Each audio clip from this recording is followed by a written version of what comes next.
দাবি আদায়ে কেন 200 প্রাণ দেওয়ার পরে কেন সরকারের পক্ষ থেকে সংলাপের আহ্বান করা হবে, তার আগে কেন আহ্বান করা হয় নাই, কেন ছাত্রদের সাথে বসে এটা নিয়ে সমাধান করা হয় নাই?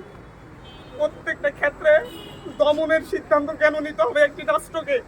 একটি স্বাধীন রাষ্ট্র কেন তারা দমন করবে, তারপরে দমন করতে না পারলে দাবি মেনে নিবে? এরকম সিদ্ধান্ত কাদের মাথা থেকে আসে? আজকে যে স্বরাষ্ট্রমন্ত্রীর আন্ডারের পুলিশ বাহিনী, যে স্বরাষ্ট্রমন্ত্রীর আন্ডারে র্যাব বাহিনী, যে স্বরাষ্ট্রমন্ত্রীর আন্ডারে বিজিবি বাহিনী, যাদের মাধ্যমে আমার ভাইয়েরা খুন হয়েছে, সেই স্বরাষ্ট্রমন্ত্রীর সাথে আমাদেরকে বসার জন্য আহ্বান জানানো হচ্ছে। উনি কি এই যে 200 লাশ পড়েছে এটার জন্য কি উনি অনুতপ্ত? এটার জন্য কি উনি দায় স্বীকার করেছেন? উনি কি ক্ষমা চেয়েছেন?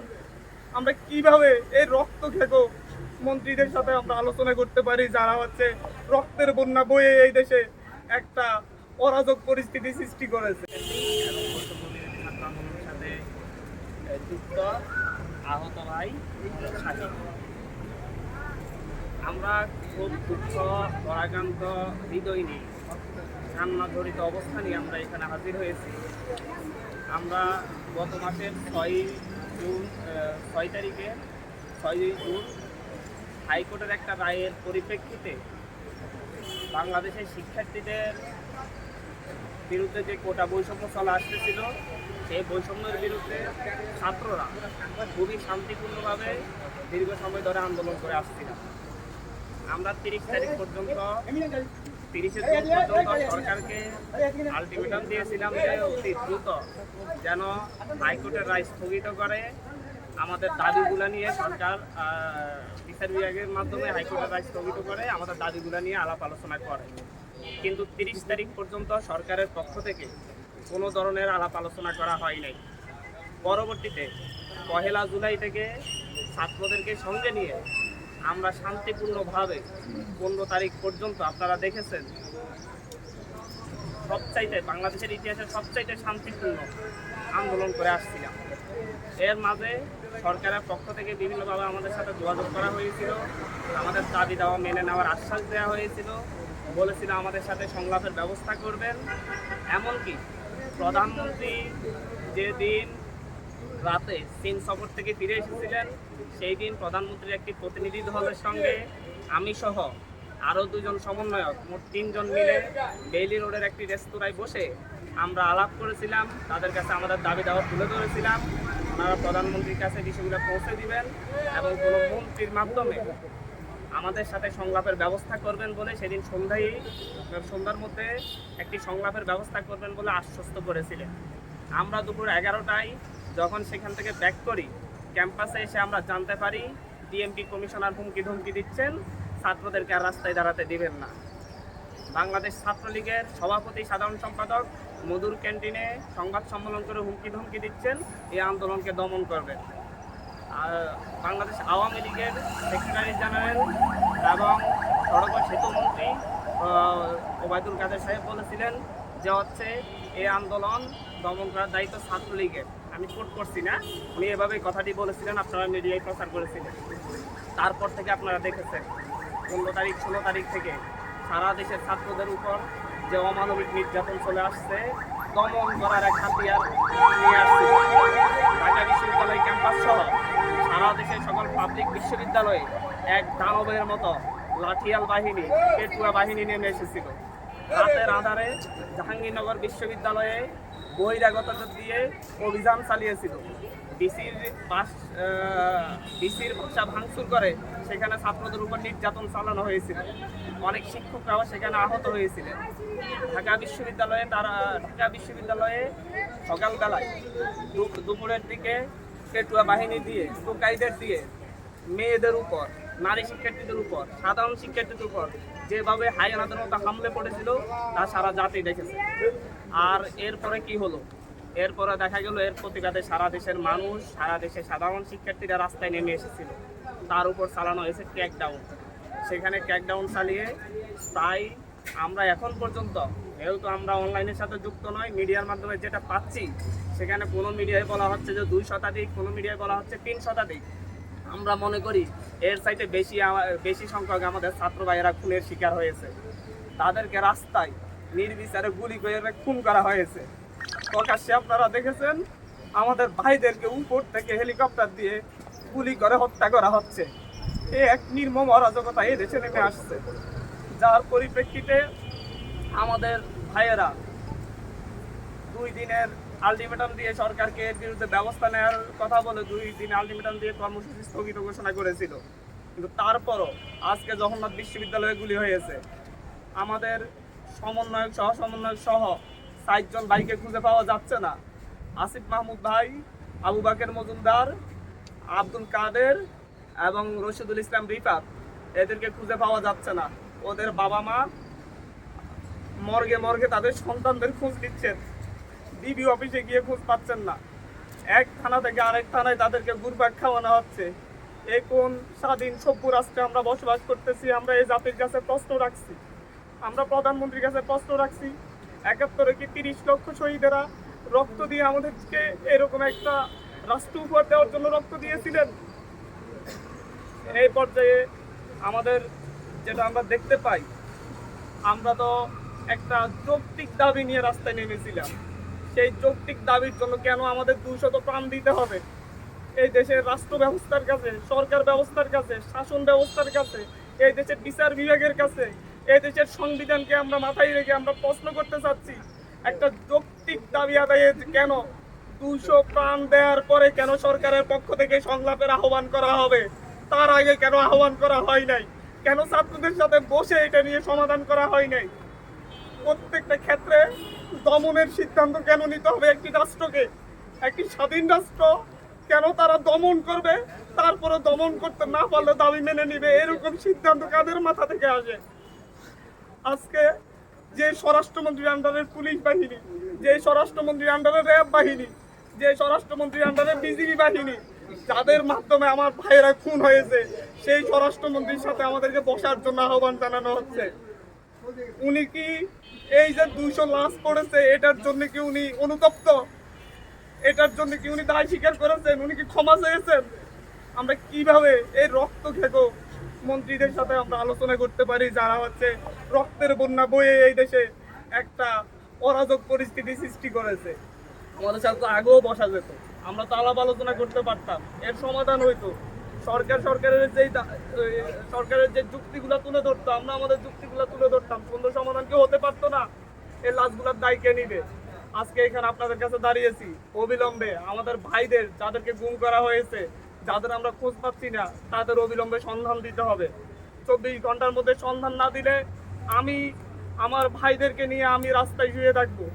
আমরা আমাদের ভাইদের খোঁজ না পাওয়া পর্যন্ত প্রয়োজন আমাদেরকেও গুম করে নিয়ে যান। আমরা কেন বাইরে থেকে কান্না করব? আমাদের ভাইদের কি ক্যাম্পাসে তাদের বাবা মা কি কান্না করতেছে না বাসায় বাসায়? এরকম অরাজক পরিস্থিতি তৈরি করে কেন আমাদের কেন আমাদের ভাইদেরকে খোঁজ পাওয়া যাবে না? দীপক রশিদের ভাই, দীপক রশিদের বাবা পথে পথে কান্না করতেছে, ঘুরতেছে। ধানমন্ডি থানায় গিয়েছে, ধানমন্ডি থানা বলতেছে আমাদের এখানে না। শাহবাগ থানায় গিয়েছে, শাহবাগ থানা বলতেছে আমাদের এখানে না। নিউ মার্কেট থানায় পাঠাচ্ছে, নিউ মার্কেট থানা বলতেছে আমাদের এখানে না। তাহলে কোথায় পাবে? আমার একটা জুনিয়র ছোট ভাই, ওকে গুম করে দিতে হবে কেন আপনাদেরকে? রেসিডেন্সিয়ালের একটা 16-17 বছরের ছেলেকে গুলি করে মেরে ফেলা হয়েছে। পুলিশ বাহিনীর সাথে, র্যাবের সাথে, ডিজিএফআই এর সাথে লাঠি নিয়ে, অস্ত্র শস্ত্র নিয়ে সাদা পোশাকে ছাত্রলীগ যুবলীগ কেন হামলা করবে? বাংলাদেশের পুলিশ বাহিনী, বিজিবি এরা কি এতটাই অপদার্থ হয়ে গিয়েছে যে আপনাদের সশস্ত্র গুন্ডা বাহিনীকে লাগবে আমাদের ভাইদেরকে নিধন করার জন্য? আমি আজকে সকালে পত্রিকা পড়তেছিলাম, পত্রিকায় দেখলাম যে বিভিন্ন মন্ত্রীরা, কমলাসীন দলের বিভিন্ন নেতারা হুমকি দিচ্ছেন এরপরে যদি আন্দোলন না থামে ওনারা দমন করবেন। ওনারা ছাত্র আন্দোলন দমন করার চিন্তা করেন। ওনারা ভুলে যাচ্ছেন 1952 সালে দমন করতে গিয়ে পাকিস্তানি হানাদাররা ব্যর্থ হয়েছে, 69-এ ব্যর্থ হয়েছে, 64-তে ব্যর্থ হয়েছে, 66-তে ব্যর্থ হয়েছে। ওনারা কিভাবে সফল হবেন? ওনাদেরকে এখনো বলবো, আমাদের প্রতিটা ক্যাম্পাসে নিরাপত্তা নিশ্চিত করুন, আমাদের ভাইদেরকে ছেড়ে দিন। আমি নিজে আতঙ্কিত। আমি এখানে এসেছি আমার জীবনের মায়া নিয়ে, আশপাশে ডিজিএফআই, ডিবির লোকজন ঘুরে বেড়া করতেছে। আপনাদের এখান থেকে উঠে যাওয়ার পর হয়তো আমারও আর খোঁজ পাওয়া যাবে না। এভাবে একটা সভ্য রাষ্ট্র চলতে পারে না, এভাবে কোনো স্বাধীন রাষ্ট্র চলতে পারে না। আমরা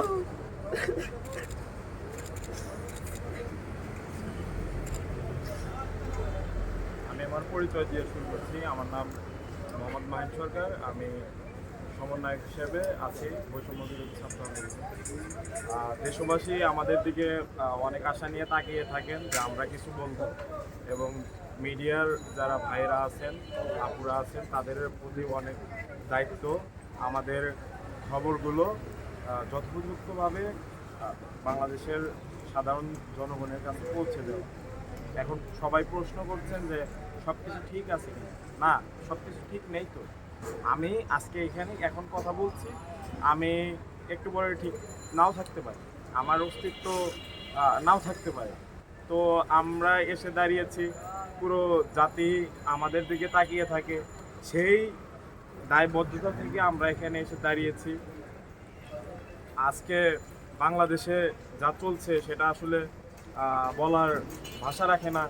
হেলিকপ্টার দিয়ে যখন আসলে গুলি করা হয়, সেই হেলিকপ্টার দিয়ে আসলে কাদের উপর গুলি করা হয়, কেন গুলি করা হয়, সেটা একটা প্রশ্ন। আমাদের আন্দোলন যখন শুরু হয়, সেই শুরুর দিক থেকে আমরা একটু বিষয়গুলো বিশ্লেষণ করি।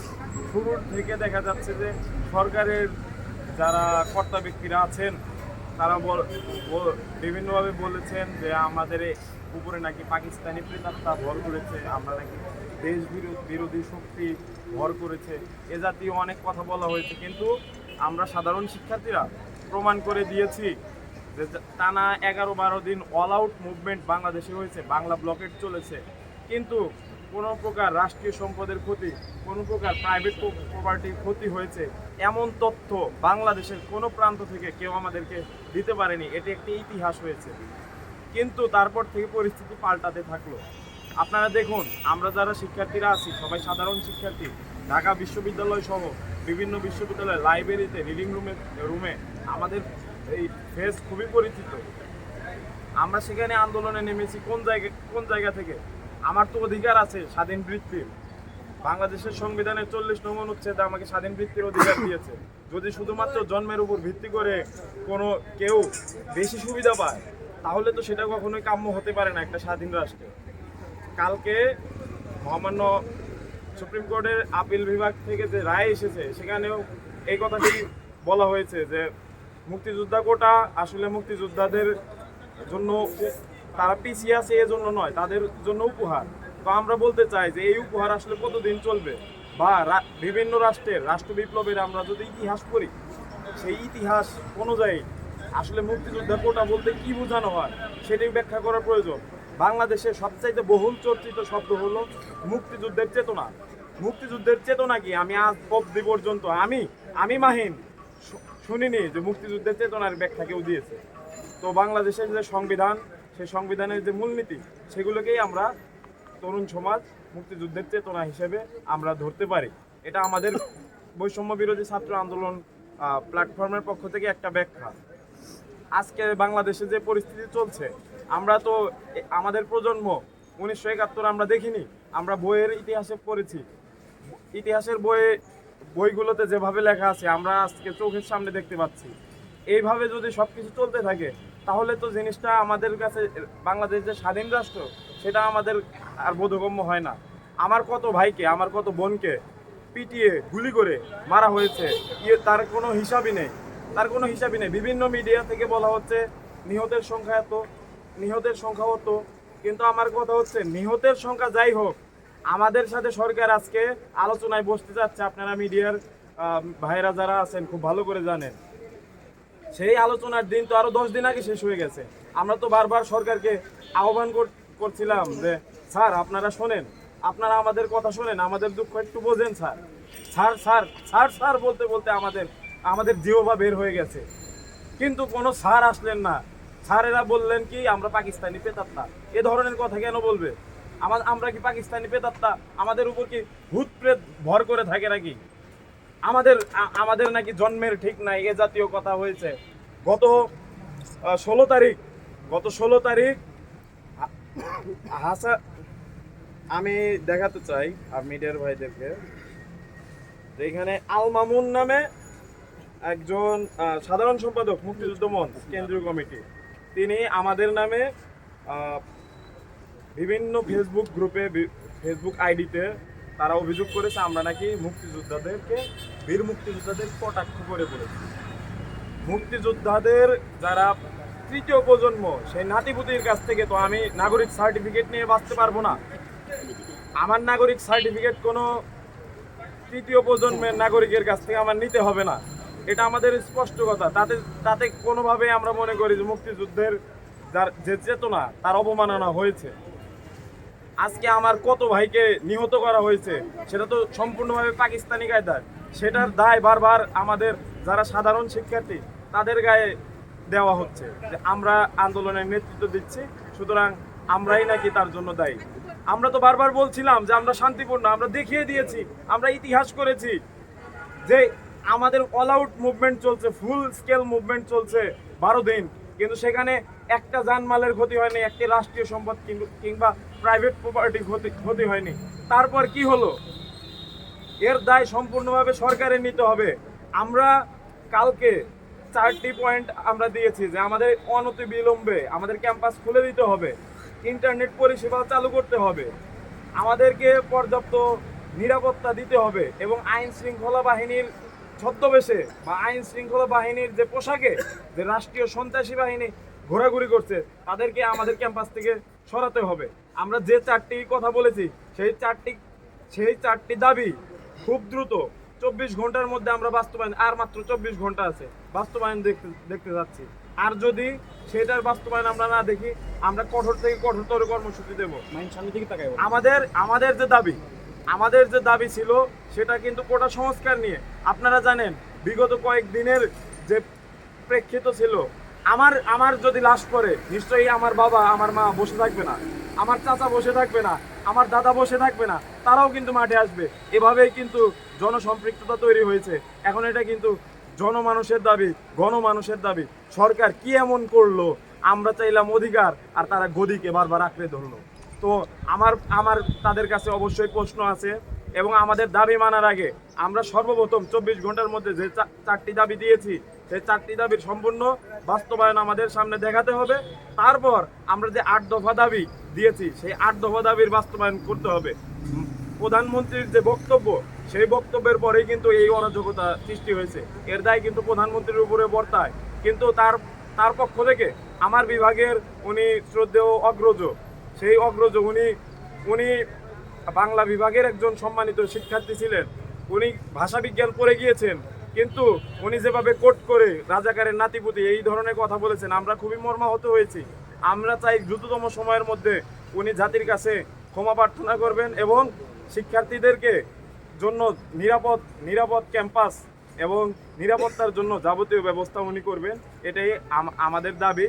এবং 4টি পয়েন্ট খুব দ্রুত সময়ের মধ্যে আমরা সরকারের কাছ থেকে বাস্তবায়ন দেখতে চাই। তাহলে আমরা প্রাথমিকভাবে বিশ্বাস করতে পারবো যে হ্যাঁ, বাংলাদেশে সবকিছু ঠিকঠাক চলছে।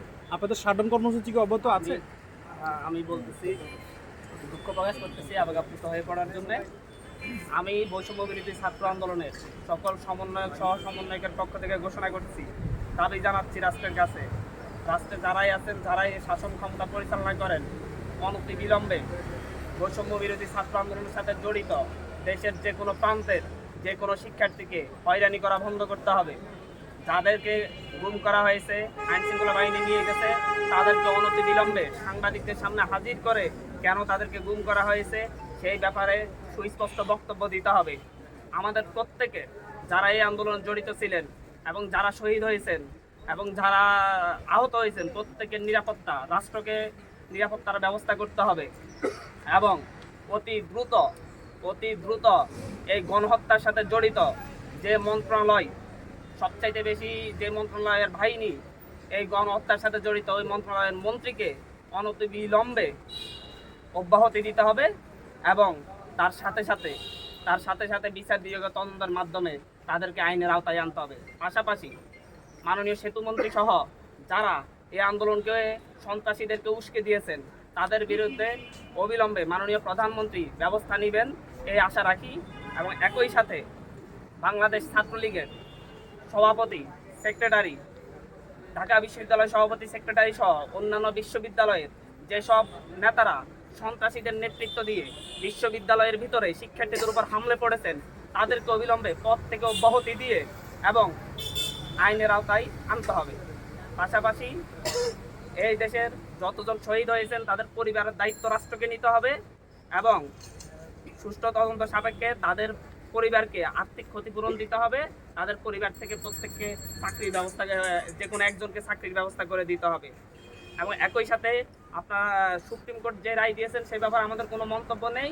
সেই ব্যাপারে প্রজ্ঞাপন জারি হওয়ার পরে আমরা আমাদের মন্তব্য জানাবো। এগুলোর ব্যাপারে যদি সরকার অতি দ্রুত ব্যবস্থা না নেয় এবং আমার ছোট ভাই সিনিয়র সহ যারা এখনো নিখোঁজ রয়েছেন তাদের সাথে যোগাযোগের ব্যবস্থা করে না দেয় তাহলে আমরা আরেকবার রাজপথে নামবো। আমরা আরেকবার রাজপথে নামবো এবং আমাদের ভাইদের খোঁজ না পাওয়া পর্যন্ত আমরা রাজপথে থাকবো। এ দেশের সাধারণ জনগণ সহ প্রতিটা কর্মক্ষেত্রে প্রতিটা মানুষকে নিয়েই তখন আমরা রাজপথে দাঁড়াবো। এই ক্ষেত্রে পাশাপাশি আমি বলে দিচ্ছি, আগামী কালকের মধ্যে যদি আমরা আমাদের ভাইদের নিখোঁজ ভাইদের সন্ধান না পাই এবং আমাদের যেসব সরকারের যেসব সুবিধাভোগীরা, যেসব দায়িত্বশীলরা এই ধরনের হত্যাকাণ্ডের সাথে সামনে থেকে এবং পিছন থেকে ইন্ধন দিয়েছেন তাদের বিরুদ্ধে ব্যবস্থা নেওয়া না হয় তাহলে পরশুদিন থেকে আমরা এই দেশের প্রত্যেকটা সরকারি বেসরকারি প্রতিষ্ঠান সহ প্রত্যেকটা প্রতিষ্ঠানের ভাইদেরকে, আমাদের অগ্রজদেরকে আমরা আহ্বান করব তারা যেন তাদের অফিস নিজ দায়িত্বে বন্ধ রেখে অফিসের সামনে এসে প্রতিবাদ জানায় এবং মুখে কালো পতাকা বেঁধে এরকম নির্মম হত্যাযজ্ঞ এবং গুম খুনের বিরুদ্ধে প্রতিবাদ জানাই।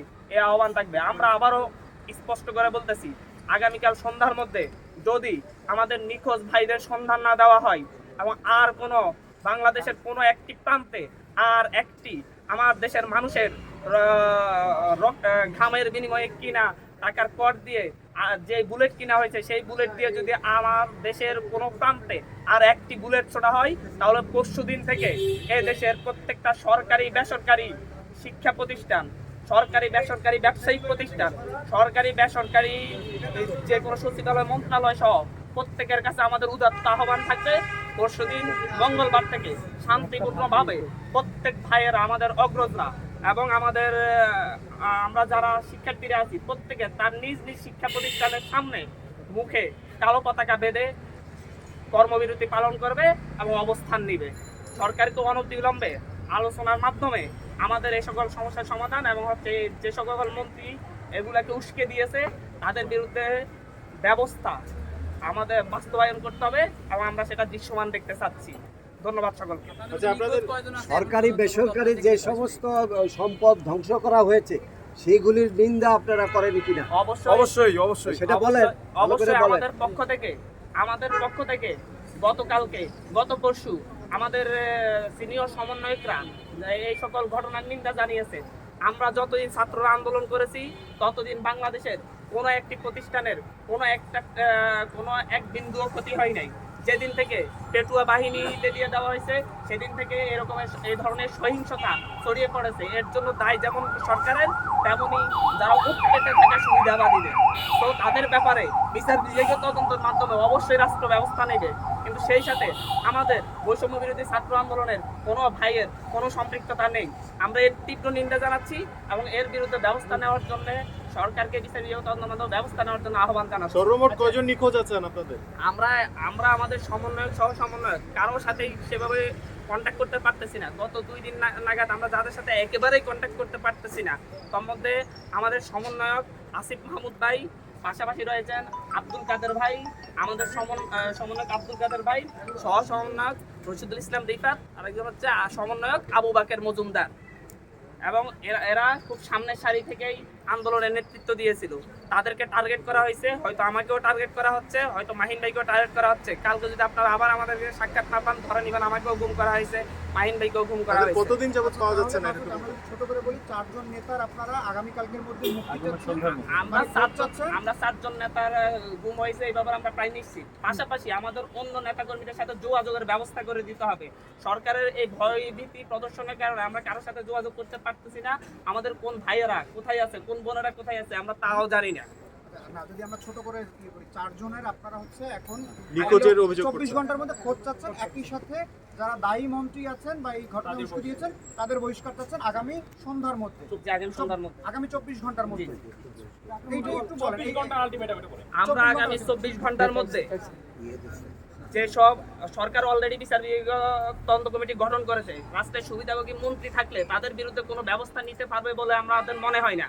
আমরা মনে করি যতদিন তদন্ত চলবে ততদিনের জন্য যে সকল মন্ত্রীরা এর সঙ্গে দায়ী থাকতে পারে, সড়ক মন্ত্রী, স্বরাষ্ট্রমন্ত্রী, আইনমন্ত্রী, স্পেশালি শিক্ষামন্ত্রী এর দায়ী কখনো এড়াতে পারে না। ওনাদেরকে অনতিবিলম্বে দায়িত্ব থেকে অব্যাহতি দিয়ে, তদন্তকালীন মুহূর্তে অব্যাহতি দিয়ে তারপর বিচার বিভাগীয় তদন্ত পরিচালনা করার জন্য আমরা আহ্বান জানাচ্ছি। 24 ঘন্টার মধ্যে যদি এটা না হয়, আমরা পরবর্তী দিন আমাদের দেশের প্রত্যেকটা প্রতিষ্ঠানে, সরকারি বেসরকারি প্রত্যেকটা প্রতিষ্ঠানের আমাদের অগ্রজদেরকে, আমরা তাদের সন্তান, আমরা তাদের ভাই, আমরা তাদের অনুজ, আমরা তাদেরকে আহ্বান জানাবো তারা যেন মুখে কালো পতাকা বেঁধে তাদের অফিসের সামনে প্রত্যেকে তার নিজ নিজ যারা বাসা বাড়িতে থাকে তারা নিজ বাসার সামনে ছেলে সন্তান মহিলারা সহ মুখে কালো পতাকা বেঁধে অন্তত 10 মিনিটের জন্য হলেও যেন তারা এটা প্রতিবাদ জানায়। আমরা আরেকবার প্রকাশ করতে স্পষ্ট করতেছি, প্রত্যেকটা বাসা বাড়ি সহ প্রত্যেকটা বাসা বাড়ির আমার মা বোন ভাই বোনেরা বাচ্চা কাচ্চা সহ প্রত্যেকে যেন মুখে কালো পতাকা বেঁধে পরশুদিন যদি আমাদের দাবিগুলো পূরণ করে না, পরশুদিন যেন তারা নিজ বাসার সামনে দাঁড়িয়ে মুখে কালো পতাকা বেঁধে যেন 10 মিনিটের জন্য হলেও যেন তারা এই প্রতিবাদ জানায়। আমরা এই আহ্বান জানাচ্ছি। সময় নির্ধারণ 24 ঘন্টা মানে আগামীকাল 24 ঘন্টা কখন দাঁড়াবেন? তাদেরকে দাঁড়ানোর জন্য আহ্বান করছি দুপুর 11টা থেকে 12টার মধ্যে।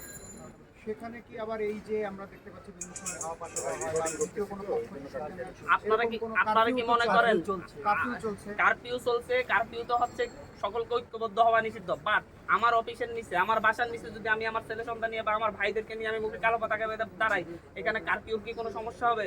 কেন কোনো সমস্যা হওয়ার কথা না। আর এটা আমাদের একটা মৌন প্রতিবাদ। অফিসের নিচে তো আসতে পারবে না, মানে বাসা বাড়িতে তাহলে হতে পারে, কারণ অফিস তো বন্ধ।